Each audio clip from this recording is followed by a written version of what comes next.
Cuối tháng 2 năm 2025, một cô gái trẻ ở tỉnh Chiết Giang, Trung Quốc với tài khoản Douyin đã đăng một video kể về một ngày siêu lầy của mình. Nó giống như một bạn trẻ Việt Nam mà đăng video lên TikTok ấy. Theo đó thì thức dậy, cô này không vội bật dậy như bao người mà nằm y trên giường suốt 3 tiếng, lướt điện thoại chẳng cần làm gì. Sau khi miễn cưỡng rửa mặt thì ngủ tiếp 5 tiếng nữa. Đến tối thì bố mẹ phải gọi toáng lên để dậy ăn cơm. Và đến 2 giờ sáng mới lọ mọ dọn đống đồ chất cả tuần nhưng vẫn không tắm. Trong video cô ta tự gọi mình là thử nhân, tức là người chuột, sống một cách chậm rì, lặng lẽ, giống như những con chuột cống. Video này thì ngay lập tức trở nên rất hot ở trên mạng xã hội, thu hút hơn 400.000 lượt thích và hàng ngàn bình luận. Dân mạng gọi đây là video chân thật nhất từng xem vì ai cũng thấy bóng dáng của mình trong đó. Từ khóa thử nhân, tức là người chuột, đã lan tỏa khắp nơi, đạt hơn 2 tỷ lượt tìm kiếm trên các nền tảng mạng xã hội. Và một trào lưu mới đã ra đời, đại diện cho những bạn trẻ chán với nhịp sống hối hả, muốn sống chậm và sống thật với chính mình. Người chuột đang trở thành một trào lưu mới ở Trung Quốc. Họ thường là những bạn trẻ, thường quãng từ 18 cho đến 30 tuổi, sống ở những thành phố lớn như là Bắc Kinh, Thượng Hải, hoặc thậm chí là du học sinh nước ngoài. Khác với lối sống cày cuốc, dậy từ lúc 5 giờ sáng, chạy bộ, tập gym, rồi là làm việc rất nhiều giờ đồng hồ, thì họ lại chọn cách nằm dài ở trên giường, gọi đồ ăn mang về, lướt điện thoại và ít giao tiếp với người khác. Họ không thích chạy theo những mục tiêu to tát như là mua nhà, thăng chức hay là làm hài lòng ai đó. Trên các mạng xã hội của Trung Quốc, hàng ngàn bạn trẻ đã khoe một ngày làm người chuột, đó là ngủ nướng, lướt mạng, ăn mì gói. Họ gọi mình là người chuột vừa là để tự chào, vừa là để tuyên bố mình muốn sống theo cách mình thích. Những bình luận thường sẽ như thế này: làm người chuột thì sướng hơn làm người bình thường, không áp lực và không ganh đua. Vậy tại sao lối sống người chuột lại xuất hiện tại Trung Quốc? Và vì sao thanh niên Trung Quốc đang tự biến mình trở thành chuột cống? Đầu tiên là về áp lực kinh tế. Bởi vì Trung Quốc là một cỗ máy kinh tế khổng lồ, nhưng cỗ máy này thì đang chạy chậm lại. Năm 2024, kinh tế Trung Quốc chỉ tăng chưa đầy 5%, thấp hơn nhiều so với giai đoạn hoàng kim 8 đến 10% trước đây. Việc làm thì rất khó để mà tìm. Và cuối năm 2024, hơn 15% các bạn trẻ Trung Quốc đã thất nghiệp, theo Cục Thống kê Quốc gia Trung Quốc. Dù có bằng đại học, nhiều người vẫn không thể tìm được công việc ổn định. Trong khi đó, chi phí sinh hoạt thì tăng vù vù. Ở những thành phố lớn như là Bắc Kinh, chi phí để thuê một căn hộ nhỏ có thể ngốn từ 40 cho đến 50% lương tháng của một bạn trẻ mới ra trường. Giới trẻ lớn lên với giấc mơ phải phát tài, phải thành công, nhưng giờ ở đây thì giấc mơ ấy đã xa vời. Nhiều người cảm thấy dù có cố gắng làm việc đến 12 tiếng mỗi ngày thì họ cũng không mua nổi một căn nhà hay là không thể có cuộc sống thoải mái. Và thế là họ chọn cách rút lui.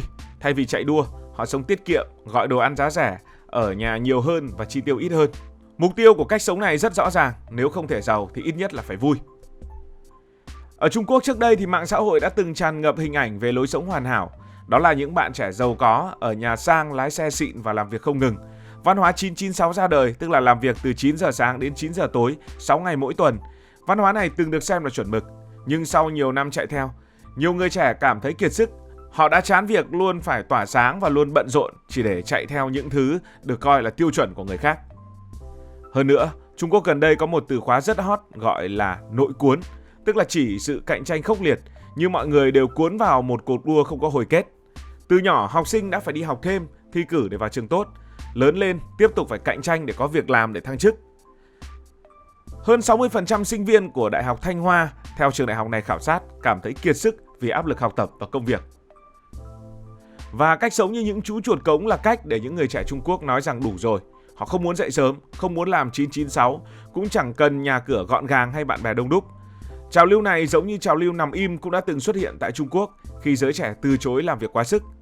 Nhưng trào lưu sống theo kiểu chuột cống thì gần gũi hơn, tập trung vào sự tự do tuyệt đối. Muốn ngủ thì ngủ, muốn lướt mạng thì lướt mạng, muốn chơi thì chơi, muốn ăn thì ăn. Hơn thế nữa, công nghệ cũng giúp ích cho trào lưu này. Với những ứng dụng giao đồ ăn nhanh của Trung Quốc, xem phim của Trung Quốc và lướt TikTok của Trung Quốc, bạn có thể sống cả tuần mà không cần rời khỏi căn phòng của mình. Những người trẻ Trung Quốc bây giờ coi điện thoại đã là cả thế giới của họ. Nhiều bạn trẻ cảm thấy xã hội quá khắc nghiệt, họ lớn lên trong kỳ vọng phải thành công vượt bậc, nhưng thực tế thì lại thất nghiệp, lương thì thấp và áp lực từ gia đình. Và thế là những bạn trẻ ấy lại chọn cách sống như chuột cống, như để trốn khỏi những kỳ vọng đó. Họ không muốn gây ấn tượng với ai, không muốn chạy đua. Thường những bình luận ở trên TikTok Trung Quốc sẽ xuất hiện như thế này: chúng ta mệt mỏi vì phải sống nhanh, sống đẹp, mà chỉ muốn nằm xuống và thở mà thôi. Sống theo kiểu chuột cống như vậy không chỉ là một cách sống của một hai người mà đang là một cơn sốt trên mạng của Trung Quốc. Từ khóa thử nhân sống theo kiểu chuột như vậy đạt hơn 2 tỷ lượt tìm kiếm với vô số video hài hước về việc ngủ nướng, lướt điện thoại cả ngày. Một nhân vật hoạt hình có tên là Đại Thử, tức là một con chuột to đùng do một họa sĩ tên là Đường Tiên Bối vẽ đã trở thành mascot của trào lưu. Đây là một chú chuột béo lười nằm dài ở trên giường, xuất hiện trên áo, cốc và túi xách. Rồi là những video một ngày làm người chuột đã trở thành một thể loại mới.